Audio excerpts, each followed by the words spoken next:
good evening mga kanukis. Once again, this is Juju Shamu TV. Welcome back to my channel mga kanukis. Please subscribe. Kung baguhan ka pa lang mga kanukis, malaking tulong na yan. Sa katulad nating maliit masyado pa yung channel natin mga kanukis. Pero salamat sa mga sumuporta. At saka sana mga nag-subscribe. At saka yung mga silent viewers natin dyan, subscribe na kayo mga kanukis. Saka hit the notification bell icon at saka pindutin na rin yung all para updated ka parati kung ano man yung mga bagong video mga kanukis. So ngayon, di na tayo magpaligoy-ligoy pa. Yung topic natin ngayon is about egg incubation. So ang egg incubation mga kanukis, simpleng pakinggan pero mahirap gawin. Yun ang pinakawan. Kasi may mga kung yung COVID-19 may health protocol, ang incubator may mga protocol din yan mga kanukis. So number one protocol dyan sa egg incubation is yung proper egg collection. So ano ba yung proper egg collection? So dapat pag nakuha natin yung itlog, linisin natin kung medyo marumi. So ang paglinis niyan mga kanukis, basang-basahan saka trapo. At saka pag nag-imbak tayo, lagay natin sa tray. Mas mainam kung yung karton na tray. At saka yung pointed part niya, doon mo ilagay. Ganyan ang posisyon sa paglagay sa tray. So pag nakuha na natin yung lahat ng itlog mga kanukis, ang tanong dyan, ilang days ba bago natin lagay sa incubator? Kasi lahat mga kanukis may duration talaga. Sa lahat dito sa mundo, walang forever. So hindi pwedeng mag-imbak ka 20 days, 30 days tapos lagay mo. Hindi. 7 days for room temperature. Ano ba yung ibig sabihin ng room temperature mga kanukis? Room temperature, katamtaman lang, walang direct sunlight, walang rain or shine na mangyayari na mabasa siya at saka mainitan. So room temperature, mas mainam kung doon sa ilalim ng lababo. Saka malayo sa daga, malayo sa mga predators, kung baga. So, kung gusto mo namang mag-refrigerate mga kanukis, i-imbak mo sa refrigerator, balutin nyo lang ng newspaper, yung itlog. Kuha tayo ng sample. So, like for example, ito yung itlog. Ito yung newspaper. Put nyo lang yung bawat isa, ganito. Yan. Tapos, wag nyo nang i-tray. Lagay nyo na sa vegetable compartment sa refrigerator natin. So ang tanong dyan, ilang days ba pag naka-refrigerate? 12 days mga kanukis. Ang technique dyan, paglabas nyo sa itlog, 11 days pa lang, labas nyo na, kinabukasan, pagka 12 days, doon nyo na ilagay sa incubator matapos ma-air dry. Kasi may moisture yan mga kanukis dahil galing sa refrigerator. So patuyuin yan air dry. Yung hangin lang. Wag niyo nang tapuan. Tanggalin niyo bago air dry, tanggalin niyo yung balot, lagay sa tray. Saka SOP, yung pointed part, yon ang naka-posisyon sa paglagay sa tray. Ganon. So tapos na tayo sa pag-imbak ng itlog. So ngayon, may iba kasi nag-disinfect pa. So bibigyan ko kayo ng isang tip sa disinfection. So pag i-disinfect natin yung itlog natin mga kanukis, huwag kayong gumamit ng mga disinfectant na yung sa mga manok, yung sa mga Majordi, chlorine, huwag kayong gagamit. Ang pinaka-safe dyan is yung Listerine. Listerine, 1 part Listerine. Kung isang basong Listerine, isang basong tubig. Ihalo nyo. Sample lang yan pero napaka-kaunti lang kasi kailangan natin dyan So pagkuhan, lagay nyo sa sprayer, i-spray nyo sa itlog. So, sample na naman ulit. Ganyan. Paikot. Lagay sa tray. Air dry na naman. So, after ma-air dry siya for ilang hours, pwede na natin ilagay. So, parang wala na tayo nakaligtaan sa itlog. So, dadako na naman tayo sa incubator. So, ano bang kinakailangan sa incubator bago natin lunuran ng itlog? So, marami. Dapat disinfect din natin yung incubator at lalo na nagamit natin dati. So, kasi kung ano yung mga sakit ng sisiw, mamamana yon. Kaya nakaka-apekto din yan sa hatching ability.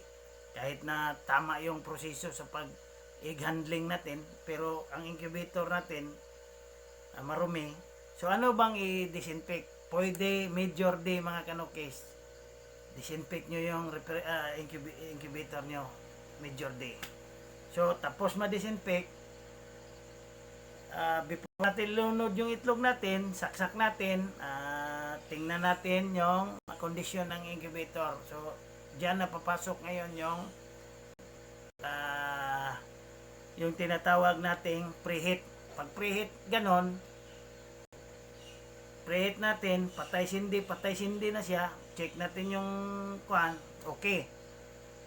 Pagkatapos nating ma-preheat, wag muna nating ilagay yung itlog. So kailangan pa nating i-calibrate yan. Yun ang pinaka importante sa lahat mga kanokis, ang pag-calibrate ng thermostat tulad nito. Lalo na ito yung thermostat na gamit mo, hindi super accurate yan. Kasi pag linagay mo dito sa setting 37.5 to 38, which is the ideal hen temperature sa actual. So, pero pagdating doon sa loob, masyado palang mataas. So, masisira yung itlog natin. So, kailangan isa din yan sa ito yung pinaka mataas na rule talaga na bakit hindi mag-success yung egg incubation natin. Kasi sa ganyan. Itong i-demo ko yan mamaya mga kanokis, paano mag-calibrate actual. At saka isa pa yung pagsisip ng thermostat. So, for example, may nasit ka na dito. Pero, pagdating doon sa result sa ilalim, lagyan mo ng thermometer. Iba yung kuan. So, dapat mag-adjust ka. Paano ba i-adjust siya? So, yan ang next topic natin. So, para tuloy-tuloy ang kaligayahan natin, good hatch tayo. So, maraming ma-hatch. So, ngayon, okay na, makalibrate na natin. So, before natin mamaya mag-demo ako ng calibration, paano i-calibrate. Pero, kailangan lang talaga mga kanokis, cardinal rules of incubation, kailangan lang talaga, paglunod mo sa itlog, yun na, nakita nyo na yung, a while ago, sinabi ko, disinfect, tapos calibrate, tapos, pagtapos ng calibrate, pwede natin, pag nalunod na natin yung mga itlog, doon na yon papasok yung tinatawag nating ikot. At least 3 times a day ang ikot natin dyan mga kanokis. So itong incubator natin na gamit mga kanokis, dry incubator to, wala tong tubig. So kung may tubig yung incubator nyo, lagyan nyo ng tubig sa ilalim. So dapat may tinatawag kayong ganito. Sana yun. Ito. Pag may tubig yung incubator nyo, ito yung gamit nyo. Ito yung tinatawag na init sa temperature. Ito yung sa humidity. So since walang humidity to, okay lang. Pero pag kailangan 1 to 17 days at ikutin mo yan at least 3 times a day. Pag 18 days to 21 to hatching, wag nang galawin yung itlog. So, paano ba yung humidity? Yung humidity naman mga kanukis, 1 to 17 days ang itlog. 45 to 60 lang tayo. Pagka 18 days up to hatching, i-up natin yung humidity sa kuan. I-up natin yung humidity pag hatching period na 75 to 80. So ngayon, paano ba natin i-up? So dagdag bawas lang, tubig lang ang kailangang i-up dyan para tumaas yung humidity. Kailangan may reader ka. So pagka 18 days, kailangan nating pataasin yung humidity. So kailangan nating magdagdag ng tubig. Pagdagdag ng tubig, tingnan natin dito sa reader, pag umabot na siya ng 70 or 70 to 80%, maintain na natin yan. Pero pag sumubra, bawas tayo ng tubig. Nakasalalay dito sa reader. So, yon kung may humidity yung incubator mo. Pero itong ididemo ko sa inyo, walang tubig to. Ito yung best seller ko mga kanukis. Itong incubator na to. So, wala naman siguro. So, ngayon, introduce ko yung incubator at saka gawin natin yung proper calibration. So kung sa taxi may calibration of meter, dapat din yung incubator natin is OP talaga, i-calibrate natin kung tama ba yung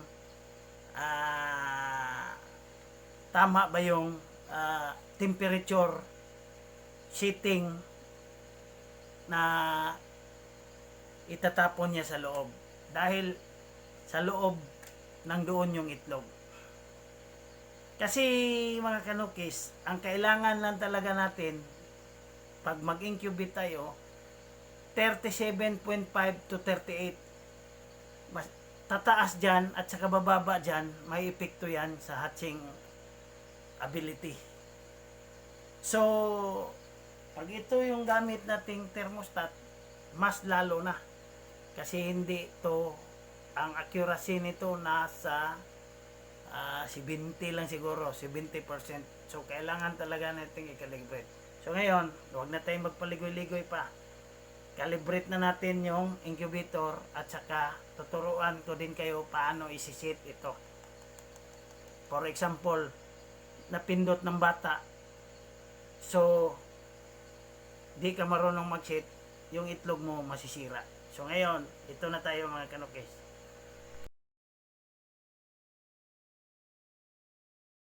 O yan na mga kanukis, yan yung itsura ng sinasabi nating best seller ko mga kanukis. Ito mga kanukis, bound to Surigao to. Yung nakakuha nito, si Sir Pop Quijada of Surigao. So isi-ship ko to via GNT. So Lunes na siguro. Tsaka yan yung gamit natin. Yan. Yan yung gamit natin. Personal use ko yan. So may mga itlog yan dyan. So dito yung focus natin ngayon. So paano ba mag-reset? So ganito lang mga kanukis. So reset natin Yan. Para kung yung setting mo nagalaw, so may idea ka kung paano. So ganito. Yan. So, pindutin natin kung ilan ba yung naset natin. So, sa arrow up meaning on yan.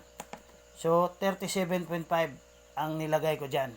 So, sa arrow down, off yan. So, 37.8.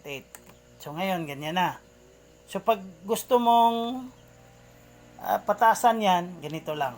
So, 37.5, gawin nating 38 yan. Yung dito. So long press lang mga kanukis. Yan, pag maganyan na siya, yan. Sobra siya. Yan. So 38 na. So yung dito, 37.8, gawin nating 38.2. So long press lang siya. So pag long press niya, since arrow down to, arrow up ka para magdagdag. Dagdagan natin, 38.2. So 38.2 na siya ngayon. So ngayon, tingnan natin ha. 38 on, 38.2 off. So balik natin sa original. So dito 38 man dito, gawin natin tong 37.5. So long press.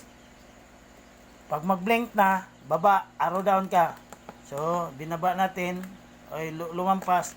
So 37.5 na. So yung 38.2 dito, gawin nating 38. So ngayon, long press, pag mag blink na, yan na. So ngayon, nabalik na. So, ganun lang yung proseso mga kanukis. Long press, pag blink na, up and down ka na. Kung ano yung gusto mo, pataasin or pababain. Long press, pag long press ganito, pag nag-blink na yan, pwede mo nang pindutin yan, pataas, pataas. Pataas, pababa. Pataas, pababa lang. Diba? Yan. So, yun lang mga kanukis. Simple lang siya masyado. Set or reset. Kasi di natin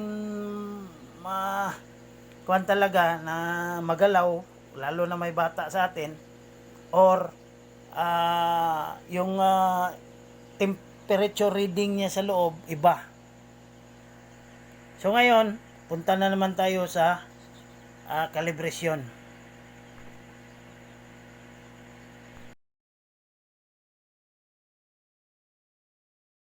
So mga kanukis, ito na.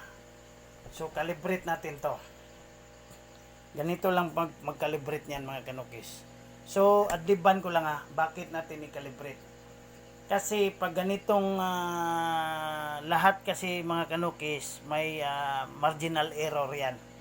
So ang ibig sabihin ng calibrate, check and balance yan mga kanukis. Dapat kung ano yung linagay natin dito, pagdating sa loob, dapat yun din.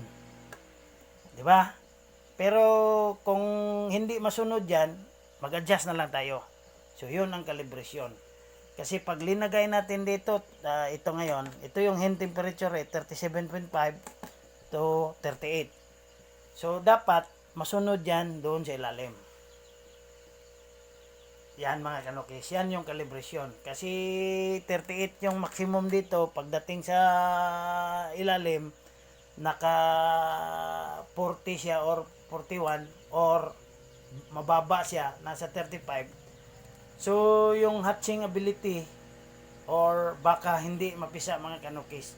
Kasi yung required hand temperature talaga, kahit mag-research kayo sa Wikipedia or yung hand temperature, yung normal temperature talaga, nasa between 37.5 maximum of 38.5. So, mas ideal siya, 37.5 to 38. Dapat yun ang i-maintain natin. Kaya mag-calibrate tayo. Kahit na maganda yung egg handling natin, maganda yung incubator natin, pero pabaya tayo, hindi tayo nagka-calibrate, one pulse move lang, patay lahat yan, patay lahat yung sisiw. So ngayon, ano bang kailangan natin pag nag-calibrate? Ito lang mga kanukis. So ito yung tinatawag nating mercurized temperature. So not once, twice yan mga kanukis. Bakit dalawa? Para may check and balance ka. Kasi para ma-compare nyo talaga, yung dalawa mas matindi kaysa sa isa. So pag dalawa na nagsabi, okay yan mga kanukis. So start na natin mag-calibrate. Ganito lang. So yung temperature natin dito, ito yung temperature niya is 28. Yung dito is yung dito 25 at 29. So, lagay lang natin ito sa ilalim. Yan.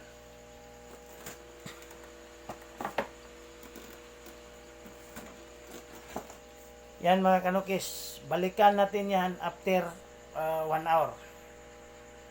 Yan ang pagkalibrate.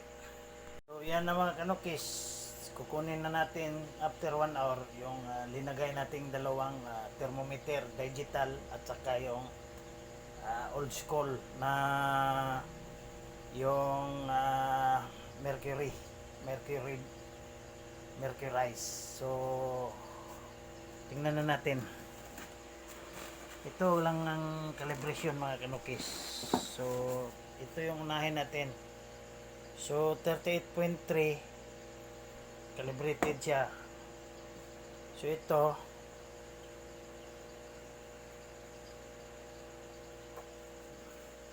nasa 38.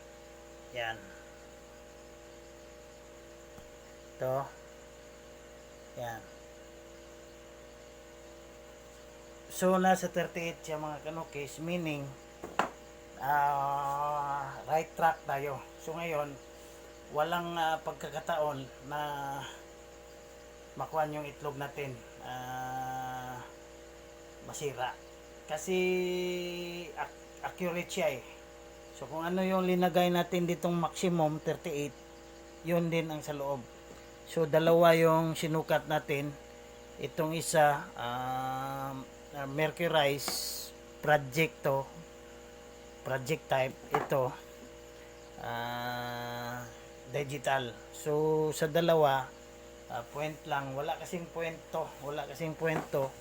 So 38.3 yung isa, 38 dito kasi walang point yan. Pero ganun lang mga kanukis, every time na mag-load tayo ng itlog, calibrate natin. Kaya kailangan marunong din tayong mag-set nito in case na hindi siya accurate. Like for example, pagkuha natin nito is 40 siya. So plus minus lang hanggang sa makuha natin talaga yung tamang timpla. Yung tamang timpla lang talaga mga kanukis. Sinabi ko na yan while ago doon sa kuha natin, introduction. So yun lang mga kanukis. I hope nagustuhan nyo yung kuwan ko, yung short demonstration video ko on how to kuwan, kung paano tayo ano yung technique para successfully ma-hatch talaga yung itlog natin. So ito pala yung kuwan natin mga kanukis. So ito pala yung ginagamit nating incubator dito. Yan. Yan, may mga itlog yan. So dry incubator yan. So lahat ng mga sisiyo ko dito galing dyan. Ayan. Ito yung do it yourself brooder natin. Nasa loob lang ng bahay. So yan mga kanukis. I hope nagustuhan nyo yung kuwan ko. Maraming salamat pala sa patuloy na nanonood ng video, sumusuporta sa atin. Tsaka malapit na tayo sa 500 subscriber. Umangat na yung kaunti yung bilang natin. So salamat sa mga nag-subscribe at saka sa mga mag-subscribe pa.